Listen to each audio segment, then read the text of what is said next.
Looky here, Golden Tigers. I've been registering black people to vote since 1996.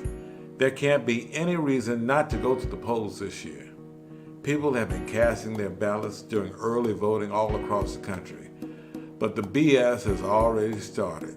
They're messing with the post office, y'all. The All-American Post Office, just to suppress the vote. Well, we're not having it. Not this year. Not this time. We have to vote like our lives depend on it because, well, our lives depend on it. That's why we've pulled together this next panel to talk about how we can plan our vote to make sure our voices are heard. So let's listen in.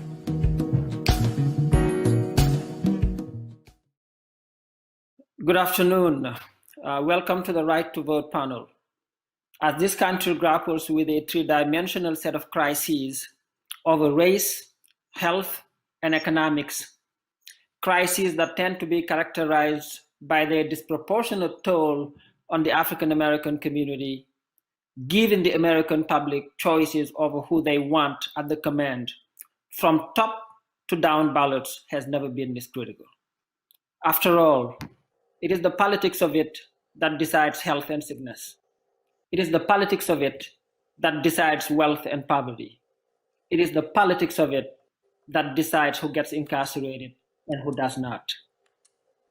And yes, it is the politics of it that decides on life and death. Therefore, the affirmation of the vote, the cornerstone of this political system, the foundation of American democracy, is not only timely, it is essential. Yet, quite often, the vote is denied, and it is denied on the basis of race. So today, we have assembled an exceptional team made of faculty members, made of student body, thank you, to examine this matter from a variety of perspectives, from the historical perspective to the political perspective, from the legal perspective to the personal perspective. After all, what could be more personal than voting? So we have with us today Dr. Lisa Bratton, Associate Professor of History, Dr. Shanita Brazelton, Associate Professor of Political Science, Mr. Darian Brown, Senior Political Science Major, and Ms. Jaden Graham White, Senior Political Science Major. So we begin with a very simple and yet very powerful question. Why vote? Dr. Bratton, you have the floor. Hi, Kevin.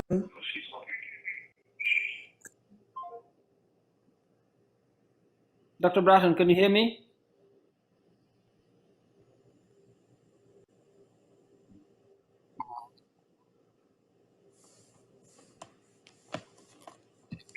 I think the technical difficulties are still there. So we are going to proceed forward with Dr. Shanita Brazelton. Why vote? Thank you, Dr. Cham. So today my discussion will focus on the most important challenges that we still face in protecting the right to vote. We must ensure that we enact laws and seek judges that will protect this most important right, particularly for Black and Latino voters. Voter suppression is rampant in the United States, specifically for Black voters. I will discuss 3 mechanisms that are currently being used to suppress the Black vote. First, I'll discuss gerrymandering. And we're all a part of the Tuskegee University community, so many of us are familiar with the case of Gamillion versus Lightfoot that was decided in 1960. In that case, the Alabama State Legislature redrew the municipal boundary lines of the city of Tuskegee from a square to a 28-sided figure, thus removing all but 3 or 4 Black residents outside of the town. Litigated by the famed civil rights attorney Fred Gray, who argued before the U.S. Supreme Court that this gerrymander was an attempt to disenfranchise Black residents of Tuskegee in violation of the 14th and 15th Amendments of the U.S. Constitution. And the Supreme Court agreed, stated that gerrymandering to exclude on the basis of race was unconstitutional. However, gerrymandering is still being used today to suppress the Black vote. As recently as 2015, the U.S. Supreme Court ruled that the Alabama state legislature again sought to limit the Black voting strength by gerrymandering state legislative districts, which required the state to redraw 12 legislative districts. Next, I'll discuss the closing of polling places in minority communities where voters wait in longer lines. So we've seen this earlier this year in the primary election in states such as Wisconsin and Nevada, and now in early voting states such as Georgia. The statistics are clear. Only 5% of whites reported difficulties in locating their polling place compared to 15% of Blacks. One study found that from 2012 into 2018, Southern states have closed about 1,700 polling places, although we saw an increase in voter turnout. The closing of these polling places has disproportionately affected Black communities and Black voters. As a result, African American communities are 3 times more likely to wait in longer lines than those who live in majority white neighborhoods. Last, I would like to discuss voter ID laws. Now, voter ID laws is the requirement that voters present a photo ID before casting their ballot. And in some states, voters are required to present a government-issued photo ID. Nationwide, up to 25% of African Americans lack a government-issued photo ID as compared to 8% of whites. Some of these mechanisms used to suppress minority voters were prohibited in the landmark legislation of the Voting Rights Act of 1965. The VRA afforded protections particularly for minorities seeking to vote, and the act primarily required Southern states, because of the history of voter suppression, to obtain pre-clearance or approval from the federal government to enact the change in the voting law. That is, the states had to demonstrate that a proposed law would not disproportionately impact minority voters. So the VRA prevented many of the most burdensome laws from taking effect, such as the closing of polling places in minority communities and enacting voter ID laws. However, in 2013, the U.S. Supreme Court decided the constitutionality of a key provision of the VRA in a case named Shelby County versus Holder. In this case, Shelby County, which is located just south of Birmingham, Alabama, argued that a key provision in determining which states are covered was no longer valid, and the Supreme Court agreed. And as a result, pre-clearance is no longer required. That is, states are not required to demonstrate that a proposed law won't disproportionately affect minority voters before it takes effect. In dissent, the late Justice Ruth Bader Ginsburg stated, quote, "Throwing out this key provision of the VRA is like throwing away your umbrella in a rainstorm because you're not getting wet." And efforts to suppress the Black vote, and it prevented some Southern states from enacting voter ID laws. However, the day after the Supreme Court rendered its decision in Shelby County, the state of Texas introduced voter ID legislation. Because this key provision is gutted, it's been left up to federal trial and appellate court judges to render decisions to protect the Black vote. However, this has been a significant suppression efforts in Southern states with federal trial and appellate court judges who have rendered decisions upholding burdensome voting laws. For instance, in Texas, a federal trial court ruled that its voter ID law was enacted to intentionally discriminate against Black and Latino voters. Nevertheless, the state appealed, and the federal appeals court ruled in the favor of the state of Texas, upholding its voter ID law. In Alabama, voter ID law. And at trial, evidence was introduced that one of the bill's sponsors stated that the lack of an ID would, quote unquote, benefit the Black power structure and Black elected officials.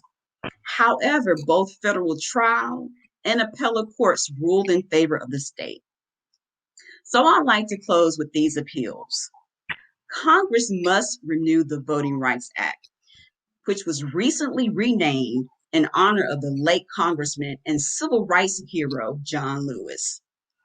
If the VRA is renewed, then many of the suppressive voting laws will be prevented from taking effect. So, what can we do to ensure that the VRA is in fact renewed? Our voices must be heard, and we must exercise our right to vote so that those who we elect into public office understand the importance of our vote and the VRA. Yes, some have been gerrymandered out of your district, and some will wait in long lines for hours to cast your ballot, while others have had to overcome various hurdles of obtaining a photo ID in order to vote. Reflecting on generations that came before us, we must overcome these hurdles and exercise our right to vote. Lastly, our voices must be heard within all three branches of government. Vote not only to elect the president, but we also must elect senators that will understand the importance of confirming judges who will also protect our right to vote. Thank you so much. Thank you, Dr. Brazelton. Mr. Darian Brown, why vote?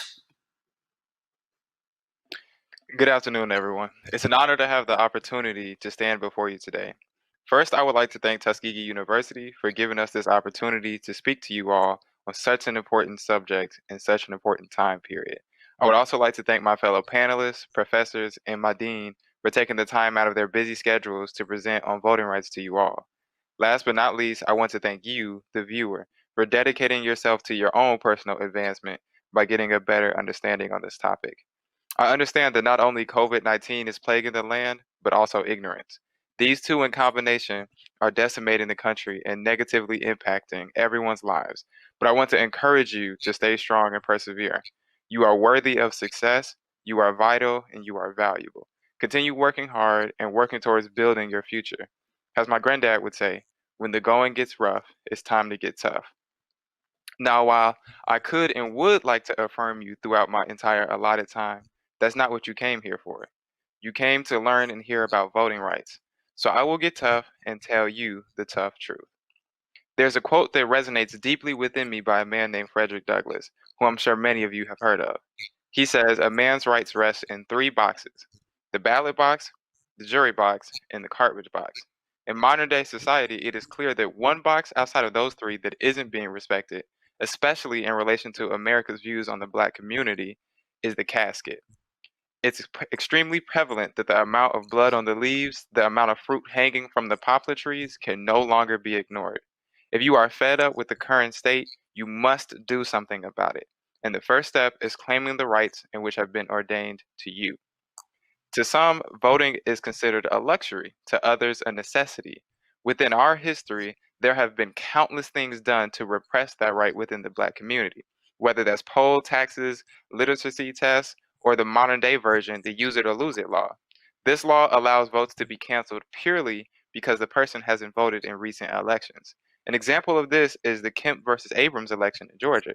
It is on record that Kemp's office removed nearly 600,000 votes, while 107,000 of them were cut by the use it or lose it law. Recently, Kemp blocked 53,000 state residents. Now, why is this important, one may ask? Well, it's simple. If you can't vote, you don't have a say. And if you don't have a say, your rights are now in the hands of those who do. Of that 53,000 voters, 70% of them were African American. 70%. It is no accident that this has happened. It is intentional. It is an intentional neglection of the Black voter. The Black vote is used either as a scapegoat or an escape card. For those who struggle, please the Black voters with a plan of action so they will vote for you. Or if you already have a supportive group, you can simply ignore them. Look at the current presidential candidacy. On one side, you have a man who chooses to ignore the black voters, to stick with his supportive group, which just so happens to be white supremacists. On the other side, you have a man who feels that he appeals to the black community because you aren't black if you don't vote for him. This particular issue is extremely volatile in the black community. Most people consider this election to be a runoff of who's the lesser evil, and yet on both sides, we are used as a bargaining chip. We are used as a coin in which the candidate's fate relies on which side we land on. Will we give up our mind, or will we give up our bodies for what they require? I will tell you this, as a black man, I am outraged at this current predicament. James Baldwin said it best by saying that to be a Negro in this country and to be relatively conscious is to be in a rage almost all the time. But why? Why is it that as black Americans, our votes are suppressed? If we are so needed, why are we so limited? Well, I'll tell you why using a moral dilemma presented during slavery. If a slave could birth a free man, then the whole institution would be challenged. In slavery, this was referring to when white slave owners would have children with their slaves. If they allowed the child to grow up believing that they were not slaves, that they were free due to their white bloodline, then inadvertently, the master would have to realize the existence of the slave because the free child contains a semblance of them too. And that's disturbing to the master because then they'd have to acknowledge all of their sins and acts committed against that population. So if you give those who you consider to be beneath you unlimited access to say who speaks for them, then you'd end up letting them speak for themselves, resulting in empowerment. Now let's consider the other two rights posed by Douglas briefly, the jury box and the cartridge box. I think we can say as a community that we've had enough of hearing about these empty cartridge boxes falling to the streets next to the bodies of our brothers and sisters in a manner as if their bodies are the cartridge boxes due to them being full of bullets, and the boxes are full of freedoms in which we're supposed to reside in them. So many names, so many different places, and yet they are to be remembered for the bullets, not their faces. These people had existences and lives and families. They are not simply faces on shirts or names on shoes.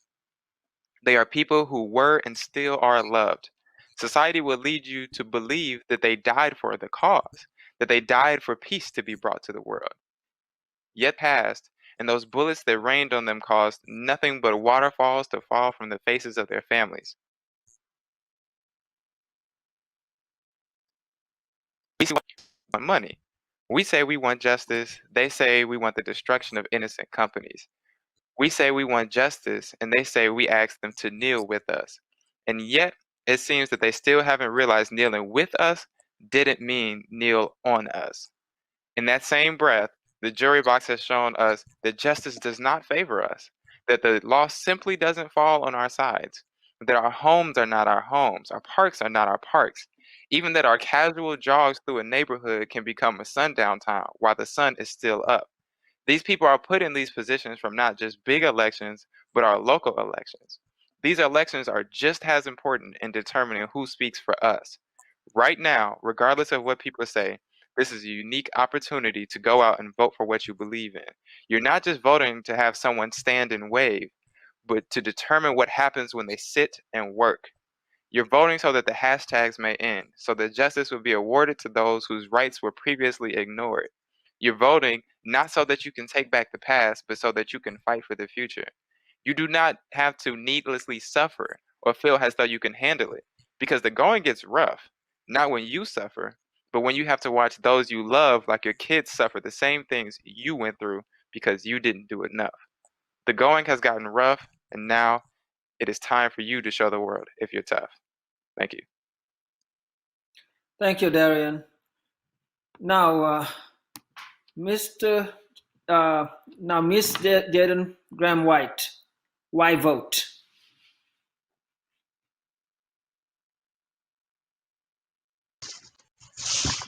Oftentimes, when we consider this right to vote, you think of Black men and women on that wretched, bloody Sunday against police and dogs and fire hoses. Or you see women of all races and names such as Susan B. Anthony and the suffrage movement come to your mind, marching hand in hand through our nation's capital, demanding their voice be heard. Either way, the image is people fighting and risking lives and dying and sacrificing everything they had to secure this right for generations to come, not necessarily for themselves, but for their children and their children's children to all hold this right.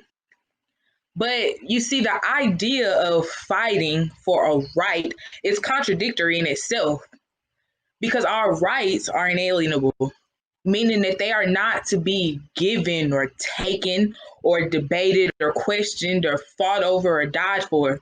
They should simply exist. You see, a right is a legal, ethical, or social principle of entitlement. In other words, it's a fundamentally normative rule regarding what you are owed according to your legal system. Normative meaning is derived from a standard that has been set by said legal system, whichever legal system it is that you subscribe to. We as Americans subscribe to our representative democracy, which was set forth by the United States Constitution. Therefore, this system of responsible not only for our rights, but in said rights. America serves up on a silver platter a certain set of rights that we as citizens hold. So, as citizens, we look towards the Bill of Rights within the United States Constitution to clearly define our rights. Within these documents, we find our freedom of religion, freedom of speech, the freedom of the press, our freedom to petition, freedom of assembly, our right to bear arms, our rights against search and seizure, the rights of the accused, trial by jury, and so on and so forth, which within the Constitution is called enumeration, meaning that we hold rights as citizens that cannot be listed within the document, but they are still ours to hold. These rights are not questioned, ever. Because rights are not to be given or taken. They just are. What we know as rights are inherent. We are born with the day we were born into this world as United States citizens. We held a certain rights. The day we die in this world as United States citizens, we should still hold those same rights. And no person, no institute, no group, no government can take those away from us. Your freedom of speech is not questioned or snatched away as punishment. It simply exists because you exist, but voting does not. So let's take a trip down memory lane. 1870, 15th Amendment outlaws the denial of the vote based on race, color, or previous conditions of servitude, which should have, in theory, gave enslaved Black men the right to vote. 1920, 19th Amendment outlaws the denial of the vote based on sex, which should have, again, in theory, given all women the right to vote, not just white women as it did, but all women, being that 50 years prior, denial of vote based on race had already been outlawed. 1965 Voting Rights Act outlawed discrimination within voting overall. These rights were given only after being fought for over a century. This is so because voting was not, is not, and will not be a right in America anytime soon. It exists as a privilege. And this privilege is afforded to two groups of people. The first being those who are born worthy, those who are born the right sex, those who are born the right race, those who are born into the right family. And the second group, those who fight against this construct of worth, being if you fight long enough, if you fight hard enough, if you fight against this system enough, you will be afforded privilege. But here's the kicker. Even before this century-long fight won, the system had already given birth to a correction that would soon become the problem of the power and the strength of the Black vote. As early as 1792, states had used felony disenfranchisement laws, which the Black codes that criminalized the simple act of existing as a Black person, further illustrates how Black people were not only never meant to hold this privilege, they were never meant to reap the potential benefits that this privilege offered. You see, to this day, Alabama voting laws state you cannot vote if you are barred from voting by reason of disqualifying conviction Or if you have been convicted, you must have had your civil rights restored. Again, the idea of having your civil rights restored is contradictory. A disqualifying felony could be anything from bigamy to theft to as extreme as murder. But today, 48 of the 50 states within the union hold some form of felony disenfranchisement, from loss of voting rights only while incarcerated, loss of voting rights during incarceration and probation or parole period, loss of voting rights during sentence, probationary period, and a post-sentence waiting period, to as extreme as permanent disenfranchisement, which is the law of the land in 3 states in this country: Iowa, Kentucky, and Virginia. You see, 8% of the United States population holds at least one felony conviction. 23% of African Americans hold at least one felony conviction, while only accounting for 13.4% of the population. And a whopping 40% of African American males hold at least one felony conviction, while only accounting for 6% of the United States population. In 2016, 2.5% of voters who had previously been allowed to vote in the 2012 election were barred from voting based on laws like this. 2.5% doesn't seem like a lot until you realize that that is 6 million people, which is more than the population of over 30 states within our country. So here is where I draw a line. You can take the information that I have to you, accept it as fact, and confirm my final conclusion does not exist as a right, it exists as a privilege. And if you are a person who holds this privilege, what do you do with it? Well, I say to you, you savor it. You savor the sweetness that is voting in America, because you can recognize that that sweetness was not meant for you to taste as a bird of a marginalized group, whether that be you existing as a woman, whether that be you existing as a Black person. It was not meant for you. So for you to have it, you appreciate it. You vote strongly and you vote proudly. You encourage everyone around you to do the same. On the other hand, if you accept the information that I've offered you as truth, but you disagree with my conclusion and you say, no, voting is a right, I can respect that. But if you see voting as a right within America, what do you do with that information? You fight. You fight the way that our ancestors fought for us to hold that right. You fight for everyone within the country to hold that right, whether that be people of different sexes, different genders, different races, different religions, or prior criminal history. Because again, our rights are not to be given or taken, simply exist. Regardless, right, come November 3rd and before, we all have responsibility to not only our ancestors, but to ourselves. Thank you. Thank you, Jaden. And I'm looking at my messages, and it looks like we have Dr. Bratton back.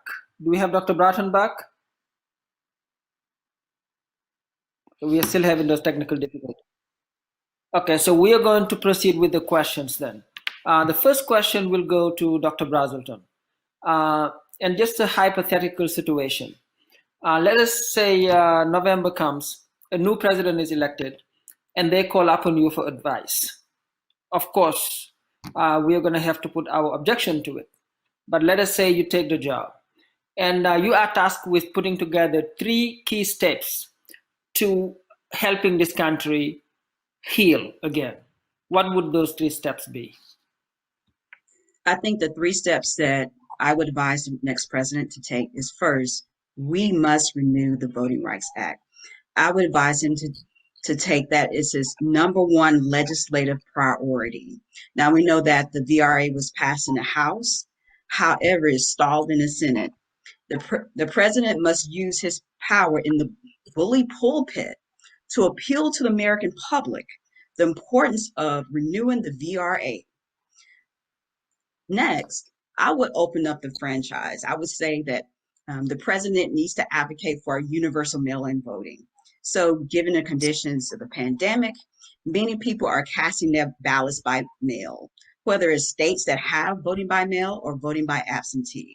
So I would advise him to expand the franchise for universal mail-in voting. And lastly, I would have him advocate to make voting a national holiday. So many Western democracies provide for a national holiday for voting. So I would advocate that he make voting a national holiday. So those are the three priorities that I would advise him to take regarding voting rights. Thank you, Dr. Bratton. Darian, Mr. Brown, listening to you, there seemed to be a thread in your discourse which is highly reminiscent of Malcolm X's The Ballot or the Bullet. You give me Frederick Douglass, and you give me many others. But the beauty of your discourse is you have given it, you seem to have given it a renewed content, the ballot or the bullet. In the context of this day and age, where we are losing our young Black men and young Black women prematurely and arbitrarily, how would the ballot help save the countless lives that we are losing currently? Well, I would say that there's a few ways. First, I would touch on the why. It is just as important to know why as it is to know what is happening. And if you evaluate the Second Amendment, which gives you the right to bear arms, you have to evaluate and understand that the reason that you are allowed to bear arms is to protect your rights, not persecute people with their rights. So as a result, people are going out of their ways to persecute people and limit their rights by using their arms in the cartridge box. But in reality, the only reason that this is allowed to happen is because of the ballot box. And if you focus on like local elections, it is important to understand that these people who have say, such as your district attorneys and your judges, are people in which you can vote in, and they are there representing you. It is your voice that is the reason why they are there. So when they are doing things, and these people who have the power to persecute these police officers and these people who are killing us, then if they are not speaking as you need them to be, then you have to vote them out. If you don't vote them out, then you're allowing the cycle to repeat, and that is your fault. And you have to study the past so that you can define the future. And if you allow the past to just keep repeating, then you will never be able to define the future. So that is why it is very important to understand the why behind things, particularly the cartridge and the ballot box. Thank you, Darian. Jaden, where do we go from here? What will it take to turn voting from a privilege to a right? I think that oftentimes the enthusiasm of voters is lost in between the 4 years. We don't vote every 4 years, you vote every 2 years. Midterm elections are important. If we as voters approached our midterm elections, our local elections, city elections, state elections, county elections with the same enthusiasm that previous presidential elections were approached with, then I feel as if we could get certain things done much quicker than we are. The idea that voting for the president is the only election that matters is insane. What your city councilman, what your governor, what your mayor does add to your everyday life is much greater power that the president has over the entire country. Thank you, Jaden. And this question goes to all three of you, because listening to all three of you, I cannot help but say to myself, gosh, this is the 60s all over again. Now I would like to get your perspective on what do you think the similarities as well as the differences are between the transformational period that we are in and the transformational period that we traversed in the 60s. Sure. So my discussion largely focused on voter suppression. And during the civil rights era, we were fighting what's known as first generation barriers to voting. So those literacy tests that were banned by the VRA. Now we're fighting these second generation barriers to voting, such as gerrymandering and having individuals wait in extraordinarily long lines to vote felony disenfranchisement, which has been used for decades and decades, but it looks differently now. So, yes, that we fought this same fight during the civil rights era, but it looks differently. We need to recognize those differences and attack those voter suppression mechanisms with the same vigor that our ancestors did. So, yes, this looks very similar to that of the the civil rights era. Say Uh, that you hear people of my generation say things like we're not our ancestors, but I feel as if statements like that come from a place of privilege, a place of entitlement. We never lived the conditions that our grandparents and our great grandparents lived under. When I walked into my school, there was never a question as to will I go to this school which is for Black people, or will I go to this school which is for white people. My grandmother was born in 1942, so with that, she experienced things that I could never imagine to experience. I can read about it, I can hear her speak about it, but for me to say that I wouldn't have allowed those things to happen to me because she allowed them to happen to her comes from a place of privilege. So I feel as if the movement has transformed with the generation. We can't fight the same way that our ancestors fought because we're not fighting the same fights that they are. So I feel as if we just have to find new and original ways to fight the same general ideas. We're fighting the same, but in different ways. Thank you, Jaden. Darian, your thoughts about the differences and similarities between the two?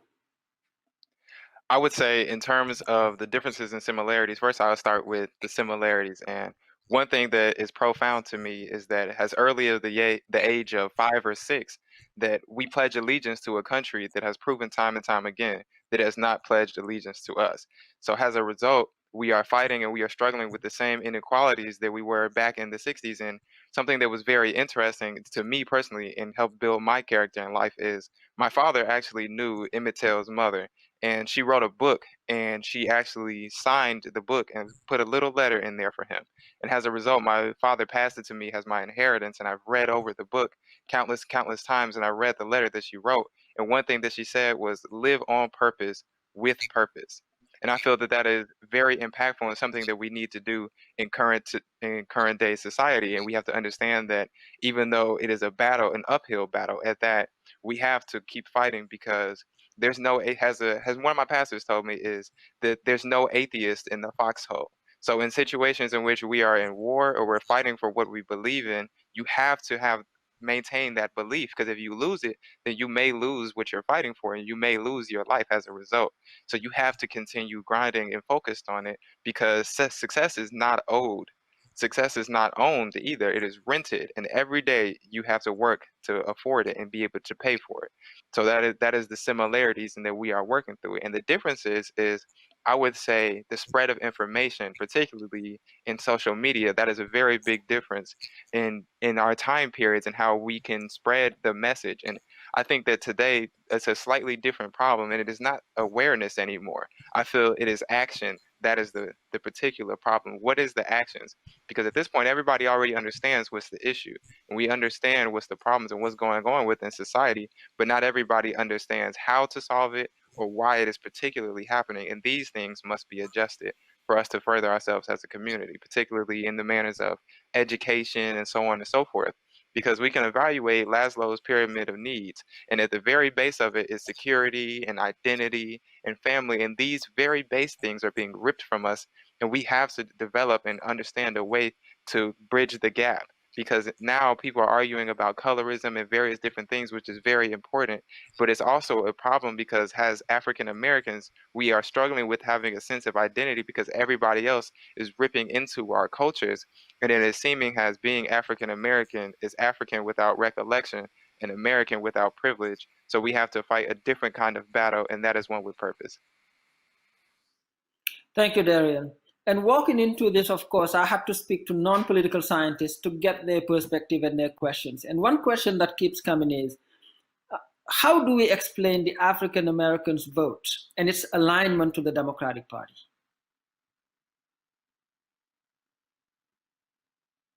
Why do we vote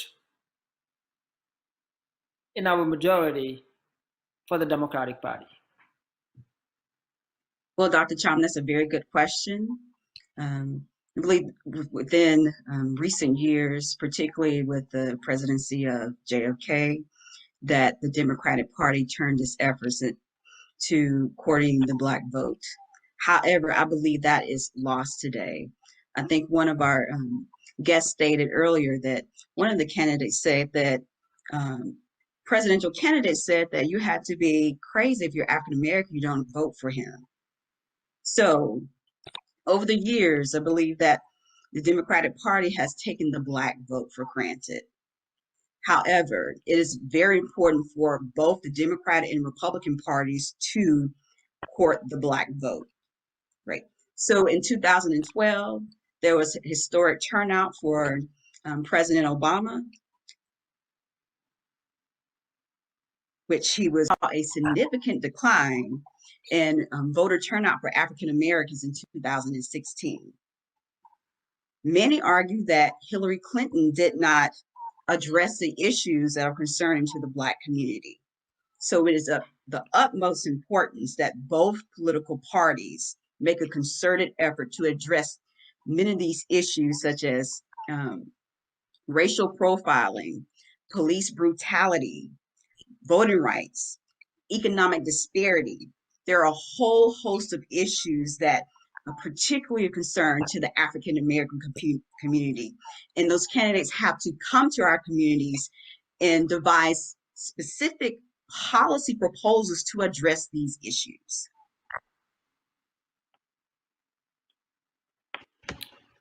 Thank you, I Dr. think that Brotherton. a major problem lies in the fact that we have a two-party system.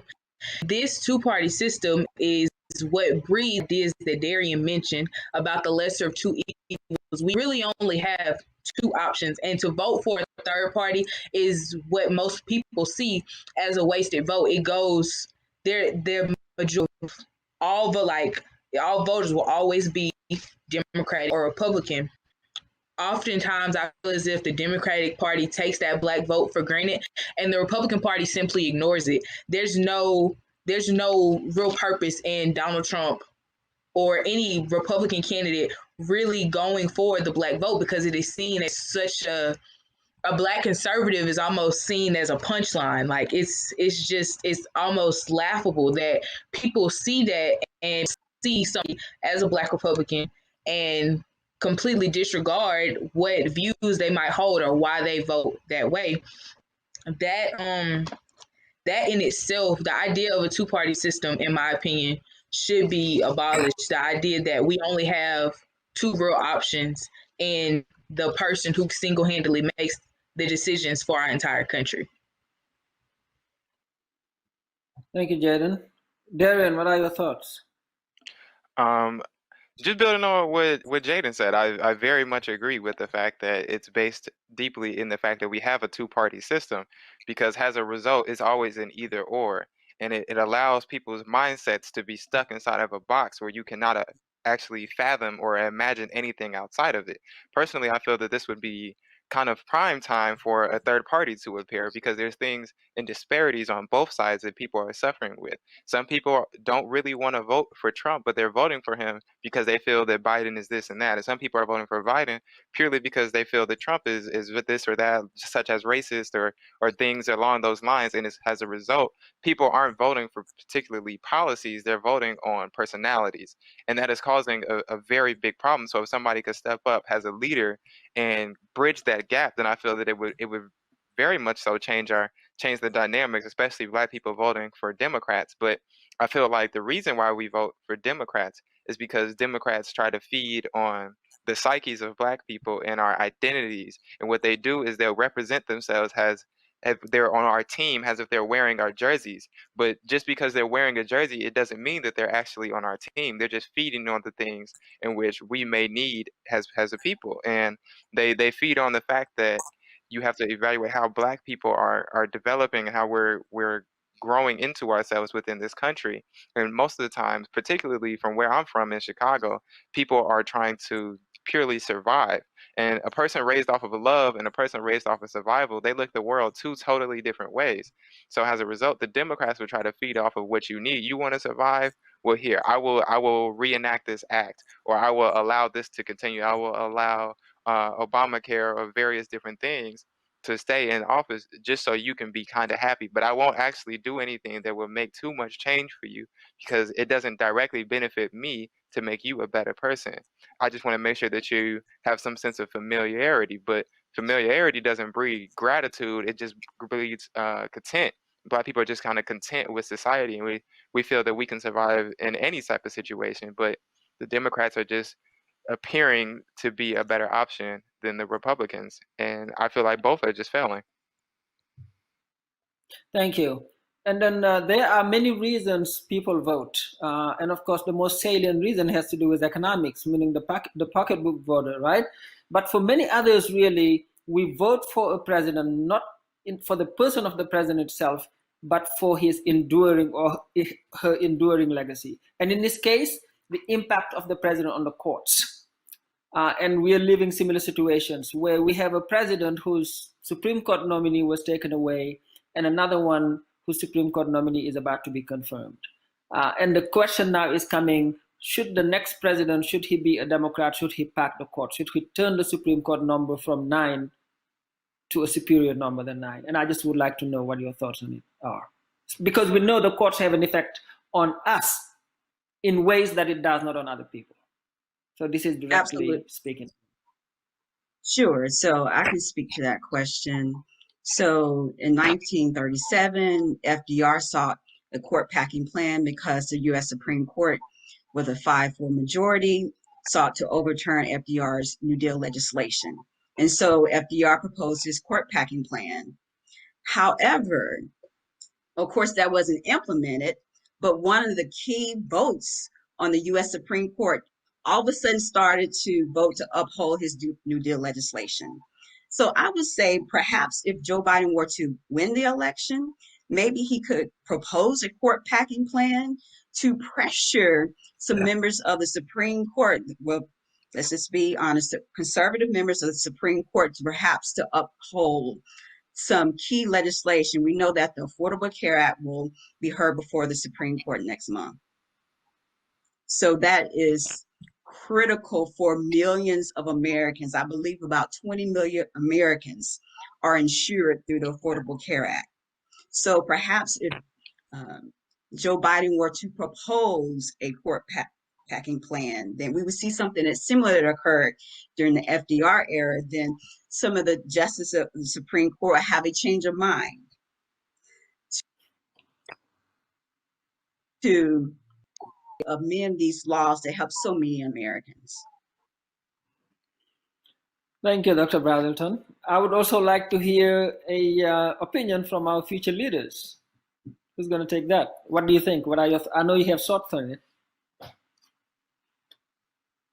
I'll hop in. I think it really depends on who is being placed in. If they decide to pack the court, I think it is important as to who are being placed in these positions and what their character is. Because if they have bad character, then all they're going to do is bad work, and that cannot be allowed. So I'm a fan. I wouldn't mind if such as Joe Biden wins and then he packs the court, if the people that go in are good, because the good people are going to bring some good change. But if it's bad people, then they're going to bring bad change over and over and over again. So I would say, as long as we have the opportunity to evaluate these people's lives from how they were raised and what they were raised into, because children, they say after a certain age, you no longer really listen to your elders, which makes sense, but it's also that your children will never fail to imitate them. So if these people were raised and surrounded by a bunch of racist ideals, then as a result, they may no longer listen to it and be like, oh, I'm not a fan of it. But at the same time, their actions could be microaggressions that are actually displaying the same actions as their predecessors. And I would not like that. Thank you. I can just say that outside of the issue of whether or not to pack the courts, I think that a serious problem in this country is lifetime appointments. Lifetime appointments of Supreme Court to me is not. I just feel as if with a new generation coming in, or you have Generation X, Generation Y, Generation Z, so on and so forth. Everyone who control every person who has in our government, but the majority of our congressmen, all of our Supreme Court justices, both of our candidates for president are 70 years old and older. And I just feel as if a group of people who were raised through the civil rights movement, so oftentimes you see these images of the desegregation of schools and things that went on during the civil rights movement. And you see these pictures of these young people who were picketing, like the iconic image of Ruby Bridges walking into her school, and you see the people around her. Those people are still alive. If they were 20 years old, then they are 70, 80 years old now. Those are the people who are leading our country. So that's why I don't have an opinion as to packing the courts or not packing the courts. I can just say I don't have enough knowledge of the issue to say whether or not I have an opinion one way or the other, but I do know that I am opposed to lifetime Supreme Court. Thank you. And Dr. Brazelton, you speaking? Sure. I would like to reiterate on a comment that you made at the very beginning of this session regarding President Obama failed nomination of Merrick Garland. So we know that Antonin Scalia passed while he was a justice on the Supreme Court, and that vacancy remained for about a year. And now Justice Ruth Bader Ginsburg passed last month, and the Senate Judiciary Committee held hearings this week, and there's a plan to place her nomination for a vote before November 3rd. And so we see this discontinuity between arguments that were presented by Republicans, particularly in the Senate, and particularly that of Mitch McConnell, because he initially argued when President Obama sought to fill Justice Scalia's seat that this is unprecedented, that we should not fill a seat in a presidential election year. But we are literally voting now. People are literally standing in line to cast their ballots. And I think that that seat is also on the ballot. That Ruth Bader Ginsburg seat is on the ballot. And we should have an opportunity to voice our opinions as Americans on who should occupy her seat. Absolutely. That would only be fair. We have time for one last question.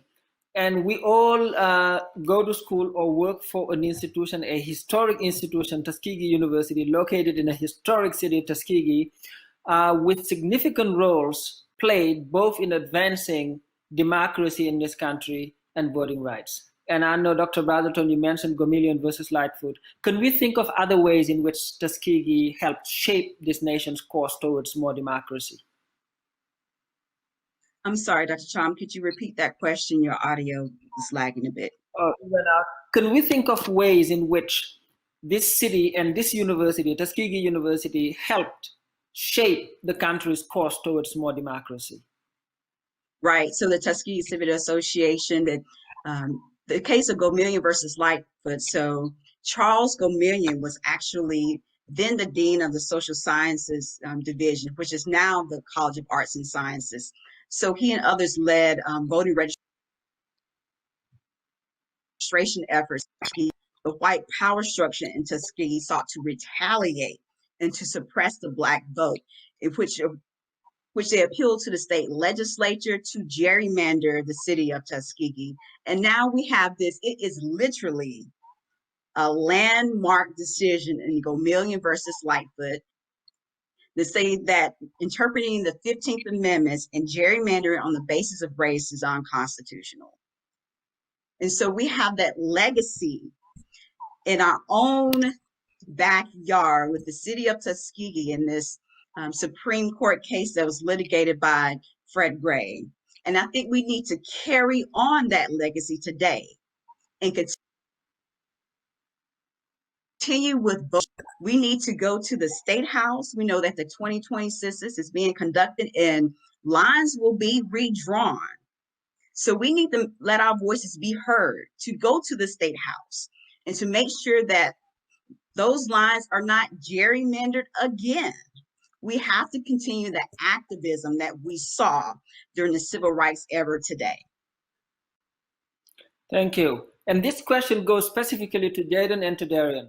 I know you both are law school bound and you are going to be transformational leaders. And I know you have been thinking about it. What do you guys plan to do to strengthen the gains in voting rights and in upholding the democratic norm in this country?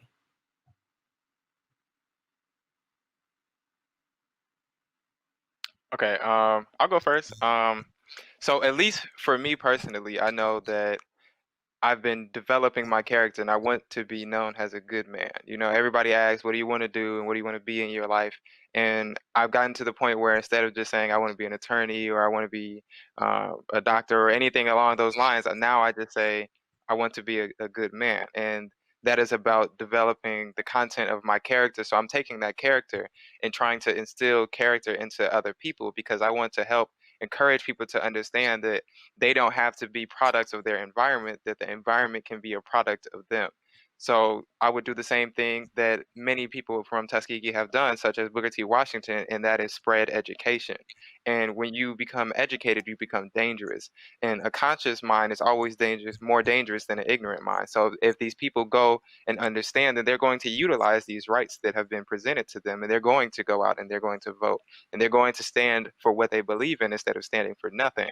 So I'm going out of my way to make sure that I help develop our community and give back, such as when Booker T would go and he developed various cities and towns, such as Edenville in Florida, and he had his mindset that the heart, head, and the hands are very powerful, and that you can craft and help encourage these tools for people to use, such as if you have the mental capacity to be able to figure out and solve problems, then you're going to figure out how to better your community and how to put people in positions who also understand how to better their community. And then you do that by voting. And then you have heart, where people stand for what they believe in and they have a moral conscience that is for the betterment of society. And that will also help people go and vote for good people.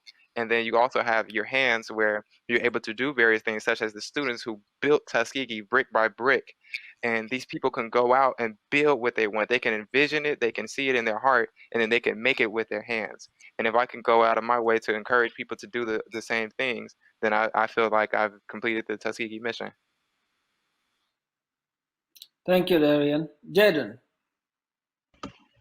Well, for me personally, I feel like I spoke earlier about failing the disenfranchisement. I feel like in America there is a forgotten population. Those Black men who end up in prison, those Black men who are a victim of a system who was set up for them to fail. The school to prison pipeline is real. And I know my own personal research project, it originally was about the difference in drug policy between 1980s crack and cocaine epidemics into the current opioid epidemic. So the difference in how people of different races in drug policy. And now my research has kind of formed in more specifically, I'm from Mississippi. I was born and raised in Gulf War, Mississippi. So my research has transformed into this piece on Mississippi Department of Corrections, Parchment Prison Farm, which is Mississippi State Penitentiary, which began as a plantation.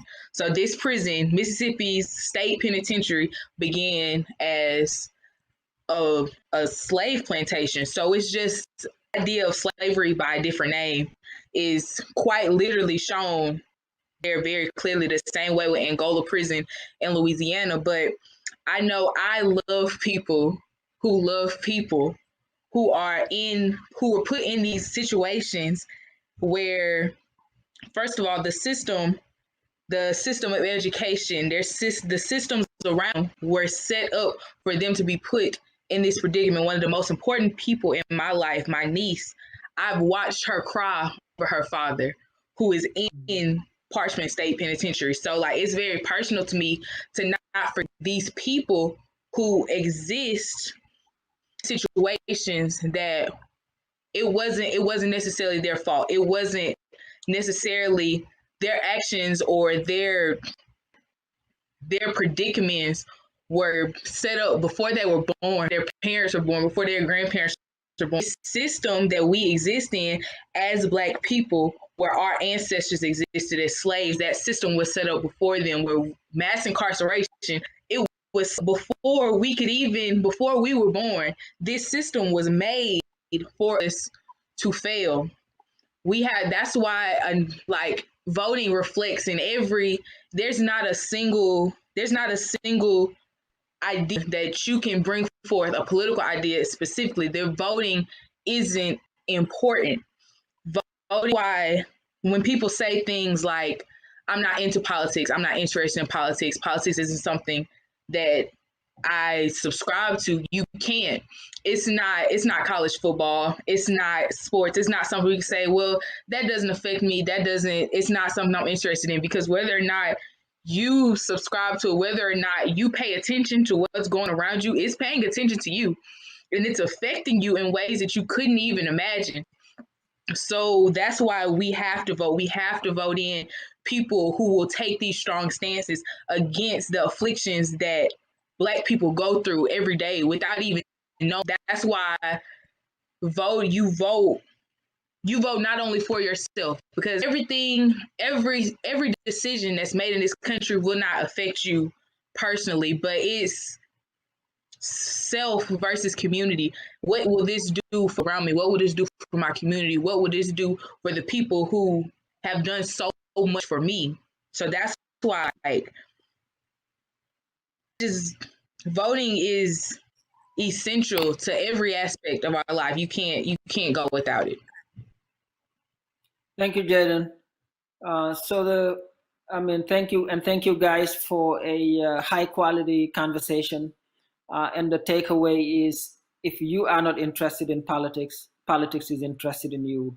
So get interested in politics, and especially if you come from the African American community, because we've been suffering disproportionately compared to any other segment of this population from bad politics. Maybe it's time now for us to really begin to think about taking politics as a profession, because at the end of the day, the word politics means basically those people who care and deeply care about other people, to the point where they say what is public is also my concern. Once again, thank you guys, and have a great rest of your day. Thank you.